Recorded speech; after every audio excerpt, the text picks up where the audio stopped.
siyayiwa wezalo siyaya uyugombela siyimpela ubabonkulu siyaya ke noma belanga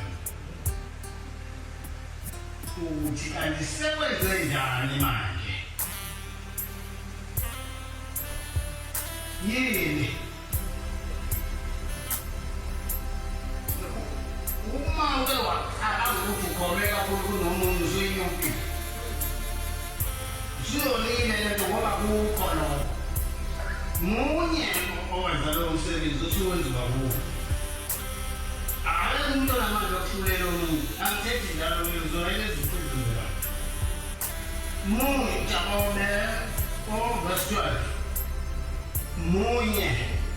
omisa umthetho nongumahluleli